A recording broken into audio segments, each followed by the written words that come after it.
Joe Rogan brutally criticized late-night hosts and explained why he has a big conflict with them. According to Joe, influential media magnates, including famous late-night hosts, are destroying the most important thing that we love about America.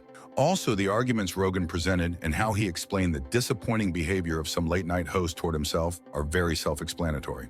Rogan explained how when he is at home relaxing and watches these shows on TV, he immediately notices how artificial and non-talented these people are. Then Rogan responded to accusations from them, addressing claims that he had lost the trust of his audience and his moral high ground. So let's explain everything. So 2 days ago, Joe Rogan expressed his opinion on X and tweeted that he was astonished by some late-night hosts' manipulation of facts. Rogan criticized them for becoming out of touch with the American people.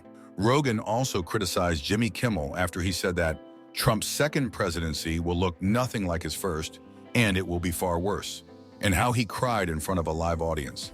And not only Jimmy Kimmel, but other celebrities are worried that with the Republican Party now fully under his control and those who opposed him pushed aside, Trump will enter the Oval Office with past experience and strong feelings about how he thinks the system let him down. Unlike in 2016, when Donald Trump won the presidency through the Electoral College, despite losing the popular vote, his current victory is marked by a stronger political position, having also secured control of the Senate and the House of Representatives.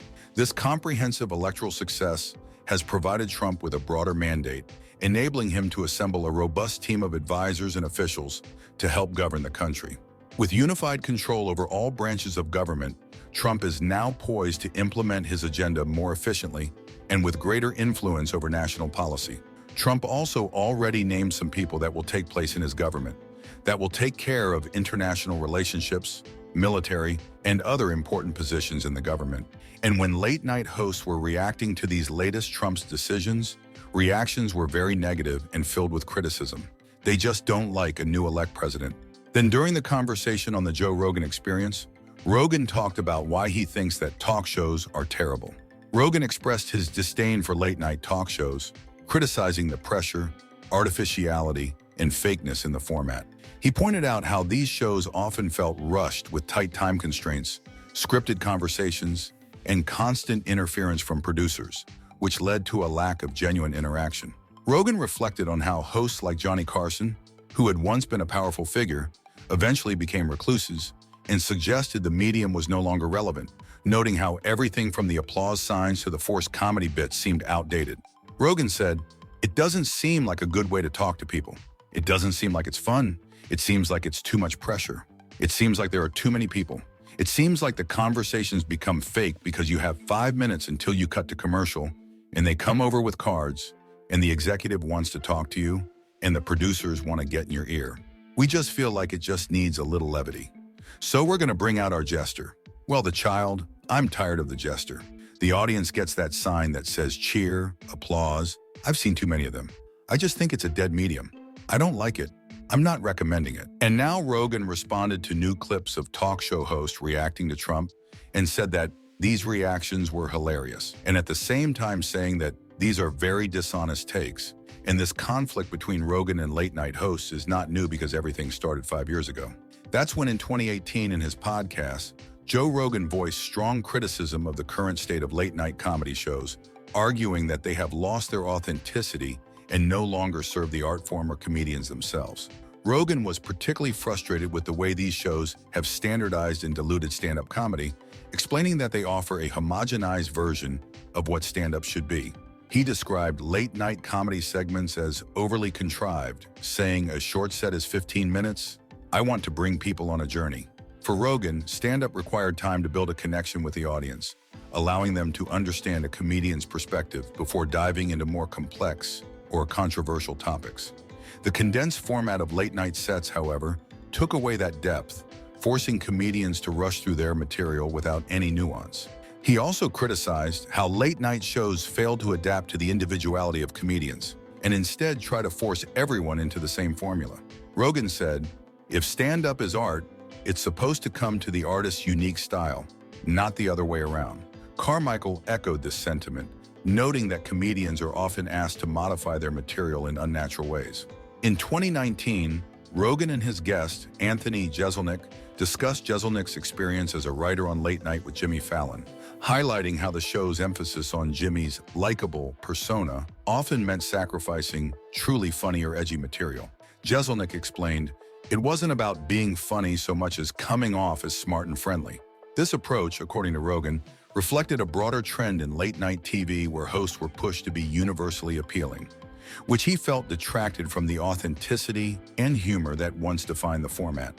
Rogan further criticized Fallon's need to be loved by everyone, describing it as a limiting factor for a comedian.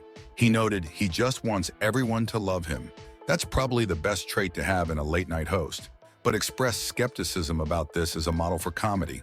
Rogan believed that this approach to late-night hosting has created a sanitized, overly safe space that limits comedians' ability to express themselves fully.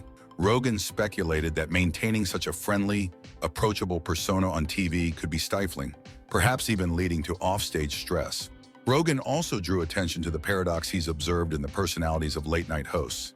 He remarked, "The guys who come off as like your best friend on stage tend to be monsters offstage," hinting at a darker side of those who work hard to maintain a likable, cheerful demeanor on camera. The conflict got even worse when in 2023, Joe Rogan expressed his strong criticism of late-night shows, especially in comparison to the flexibility and depth podcasts offer. He highlighted the limitations of the late-night format, saying, "If you're just talking to someone and you're talking to them for 5 minutes and then you go on a commercial, it's like you can only get so into the subject." Rogan argued that the frequent commercial breaks disrupted the flow of conversation, making it impossible to delve into complex topics or form a real connection with the audience.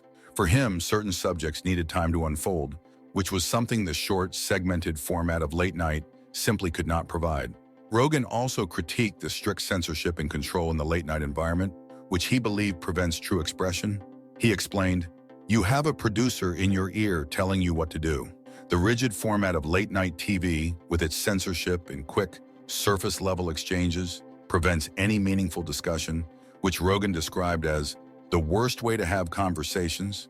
What those things are is just quick soundbite conversations that are not satisfying. Rogan praised podcasts, contrasting them as spaces where people can speak freely without interruption, allowing for genuine and unscripted dialogues that resonate more with listeners. The same year, in the discussion with Stephen Finderson, Joe Rogan strongly criticized the artificial nature of late-night shows, particularly focusing on how they have lost their authenticity and humor. Rogan recalled watching late-night monologues performed without an audience during the pandemic, calling it cringy and remarking, "Who said okay to this? Why are you doing this?" He believed that without the genuine reactions of a live crowd, these shows became flat and detached, exposing just how staged and forced their humor could be. Rogan argued that when these hosts perform monologues with no audience feedback, it underscored the reality that many late-night hosts weren't stand-up comics who could naturally engage audiences. Instead, they relied on teleprompters and pre-written jokes, which, without live interaction, fell completely flat. Rogan continued criticizing by explaining that much of what viewers see on these shows is highly orchestrated, with audience reactions and even host conversations scripted and rehearsed. He described the preparation involved, sharing how there's a warm-up guy telling people to clap, saying, "Okay, when Jimmy comes out, I want a big round of applause." This artificiality, according to Rogan, revealed a layer of insincerity that felt out of place in that world, where audiences craved more raw and unscripted content. And today in 2024, the conflict got even worse when Rogan mocked the late-night hosts for being too predictable, particularly how they've strayed from genuine humor into what he described as a kind of mind virus that dictates how people should think and act. Rogan argued that audiences are tired of being told what to believe and instead crave more lighthearted entertainment. He emphasized, "If you're funny and you're trying to have fun and just go out there and be silly, people are looking for that right now, man." Rogan saw the late-night format as once embodying this spirit, but he suggested that it has now taken a moralizing turn that alienates viewers seeking authentic, rebellious comedy. Rogan and his guest Adam Ray compared the current environment to the past, noting how comedians today are exposed to broader audiences who may not appreciate or seek out their work, leading to increased criticism. Discussing viewership statistics, Rogan noted how Jimmy Kimmel and Stephen Colbert draw only a couple of million viewers, a figure small compared to other forms of media. He commented that many viewers have the show on by routine, observing that, especially boomers, they're locked in. They just watch a show. To Rogan, this passive viewing diminished the show's true influence and contrasted sharply with the more enthusiastic, comedy-focused audiences of earlier times. And that's it for today.